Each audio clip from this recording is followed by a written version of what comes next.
After the glands mammals की जो skin होती है उसका एक और फंक्शन होता है, एक और फैक्टर्स है, वो है स्किन कलर।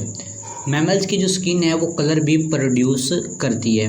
अब डिफरेंट ये कलर जो है बेसिकली रीजन टू रीजन भी वेरी करता है, यानी कि जिस इन्वायरमेंट के अंदर हम रहते हैं उस इन्वायरमेंट के साथ ये कलर जो है वेरी करता है। और ये बात ये एंसिस्टर से यानी कि अबाउदाद से भी ये हमारी कैरेक्टरिस्टिक्स के अंदर, हमारी इनहेरिटेंस के अंदर भी ये उस वजह से ये मैमलियन का स्किन का कलर जो है वो चेंज होता रहता है।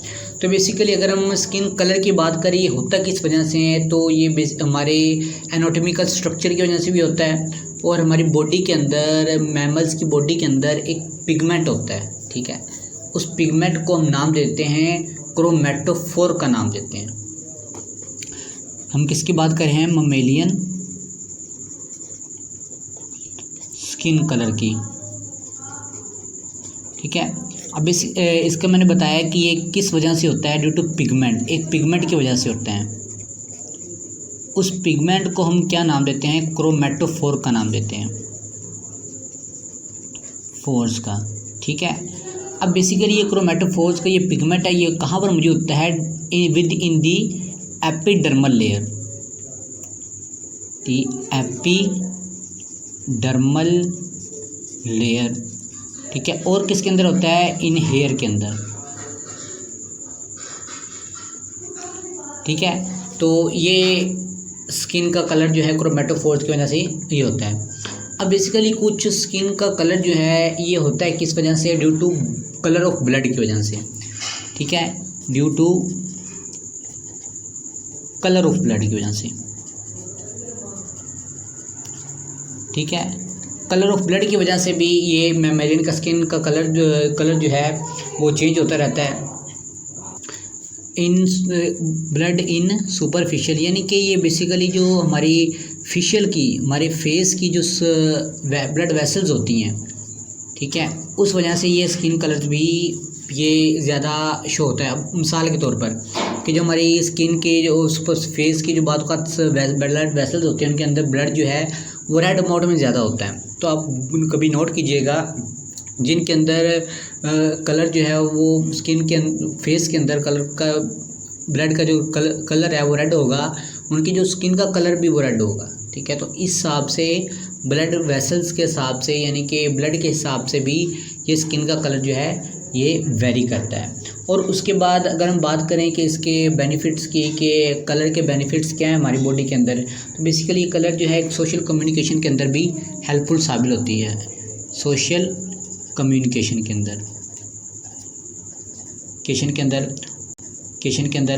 और उसके अलावा किसके अंदर? आइडेंटिफाई स्पीशीज़, यानी कि स्पीशीज़ को आइडेंटिफाई करने के लिए भी। अब डिफरेंट स्पीशीज़ का कलर जो है वो डिफरेंट होता है। अब मिसाल के तौर पर अगर हम क्रो की बात करें, स्पैरो की बात करें और उसके अलावा पैरट की बात करें, तो ये इनका कलर जो है वो स्किन का कलर जो डिफरेंट होता है।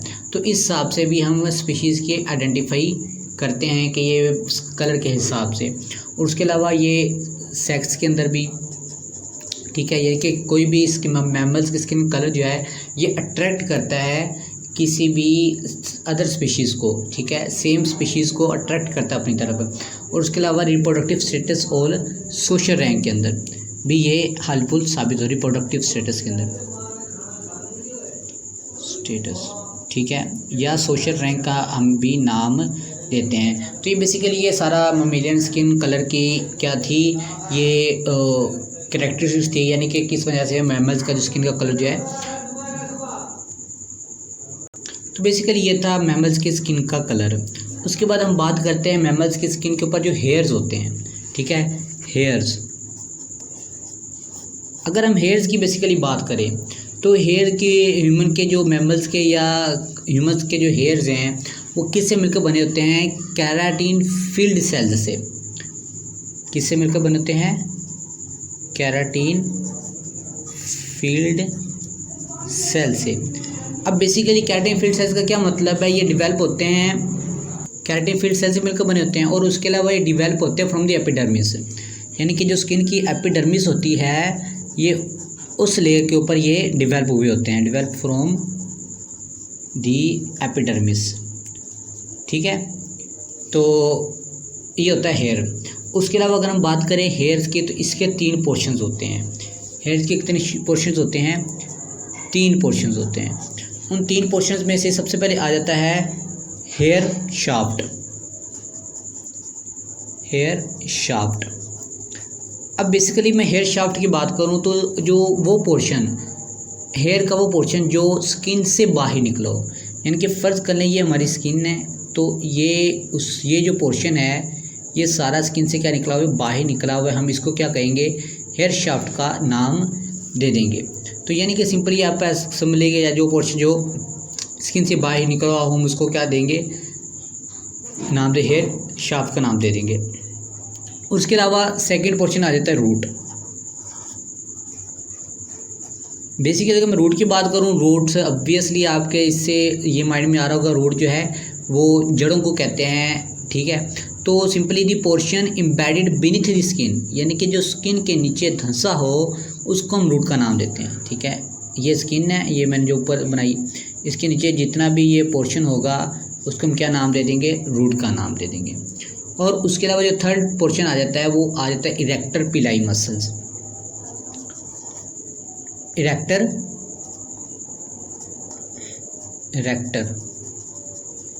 पिलाई मसल्स। ठीक है, इरेक्टर पिलाई मसल्स ये है इसके थर्ड टाइप। अब बेसिकली इरेक्टर पिलाई मसल्स ये क्या होते हैं? स्मूथ मसल्स होते हैं। इनको इनवॉलंटरी मसल्स का नाम भी देते हैं। इनवॉलंटरी का मतलब क्या है कि ऐसे मसल जो हमारे कंट्रोल में नहीं है। ठीक है, जिनको हम कंट्रोल नहीं कर सकते, उनको हम इनवॉलंटरी। इरेक्टर पिलाई आप सिंपली ये भी कह सकते हैं कि ये इनवॉलंटरी मसल्स होते हैं हमारी बॉडी के, जिनको हम कंट्रोल नहीं कर सकते। उसके अलावा ये अटैच होते हैं टू दी कनेक्टिव टिश्यू के साथ अटैच होते हैं। इनवॉलंटरी मसल्स होते हैं अटैच, ठीक है, attach to the connective tissues के साथ अटैच होते हैं। और उसके अलावा इनके थर्ड क्या है कि ये बेसिकली हमारी जो स्लिप बुक के अंदर एक वर्ड यूज़ किया गया गोस बम्प का। ठीक है, ये वर्ड यूज़ किया गया। अब इसका क्या मतलब? बेसिकली ये जो हमने इरेक्टर पिलाई मसल्स की बात की है, अब ये बात ये मसल जो होते हैं कंट्रैक्ट होते हैं। ठीक है, कॉन्ट्रैक्ट होते हैं और ये क्या करते हैं कि इनके अंदर जो फॉलिकल्स हैं उसको क्या करते हैं कि ये पुल करते हैं और इनके हेयर जो है वो इरेक्ट पोजीशन में, यानी कि स्ट्रेट हो जाते हैं बिल्कुल। ठीक है, पहले यानी कि ऐसे होते हैं और जैसे ये मसल जो है इरेक्टर पिलाई मसल जो है कॉन्ट्रैक्ट होते हैं, ये जो स्किन इनकी स्किन के नीचे जो फॉलिकल्स होती हैं, ठीक है, फर्स्ट कर ये फॉलिकल्स, ये इनको क्या करते हैं? पुल करते हैं। पुल करने से ये जो ऊपर वाली स्किन होती है, स्किन के जो हेयर होते हैं वो क्या आ जाते हैं? एक सीधी पोजीशन पे आ जाते हैं। ठीक है, और इस पोजीशन को, यानी कि इस एक्शन को हम क्या नाम देते हैं? गोस बम्प का नाम देते हैं। अब बेसिकली बात का तो होता कब है? यानी कि फ़र्ज़ करें जब सर्दियों में आप क्या करते हैं, जब शावर करते हैं, नहाते हैं, तो नहाने के बाद क्या होता है कि हमारी स्किन के जो हेयर हैं वो खड़े हो जाते हैं, यानी कि अपनी इरेक्ट पोजीशन में आ जाते हैं। जब हमें शिवरिंग हो रही होती है तो उस वक़्त क्या हो रहा होता है? गोस पंप का फंक्शन परफॉर्म हो रहा है। जबकि अगर हम दूसरे मेम्बर्स की बात करें, ठीक है, एनिमल्स की बात करें, तो उनके अंदर क्या होता है? उनके अंदर बेसिकली जब ये फ्राइटेंड का प्रोसेस हो रहा है, फ्राइटेंड का, ठीक है, फ्राइटेंड का प्रोसेस हो रहा होता है, यानी कि जब वो डर रहे होते हैं तो क्या करते हैं कि अपनी स्किन के जो हेयर है उनको खड़ा कर लेते हैं। तो उस वक्त उनके अंदर ये गोस बम्प का जो है वो प्रोसेस हो रहा होता है। तो बेसिकली ये थे हेयर्स, स्किन हेयर किन के अंदर? मैमल्स के अंदर। उसके अलावा अगर हम नेल्स की बात करें तो नेल जो है बेसिकली ये भी मॉडिफिकेशन है किसकी? एपिडर्मिस की। ठीक है, नेल जो होते हैं ये फ्लैट होते हैं, हॉर्नी प्लेट्स होते हैं on the dorsal surface of the distal segment. और उसके अलावा दूसरे मैमल्स के अंदर बात करें तो उनके अंदर नेल्स के बजाय क्लॉज होते हैं और होव्स होते हैं, यानी कि उनके पंजे होते हैं। ठीक है, और उसके अलावा ये भी किससे मिलकर बने होते हैं? नेल्स भी ये केराटिनाइज्ड ही होते हैं, से मिलकर बने होते हैं। तो बेसिकली ये थे मैमल स्किन का। ठीक है, इनके अंदर नेल्स जो हैं ये भी मैमल्स की स्किन के अंदर ही ये इन्वॉल्व होते हैं। ठीक है, और ये सिंपली आप ऐसा कह सकते हैं कि कैरेटिनाइड से इनके थोड़ी सी कैरेक्टरिस्टिक्स ये बुक लास्ट पे लिखी हुई हैं, तो इसको आप रीड कर लीजिएगा। तो ये था मैमल्स की स्किन। Okay, thank you.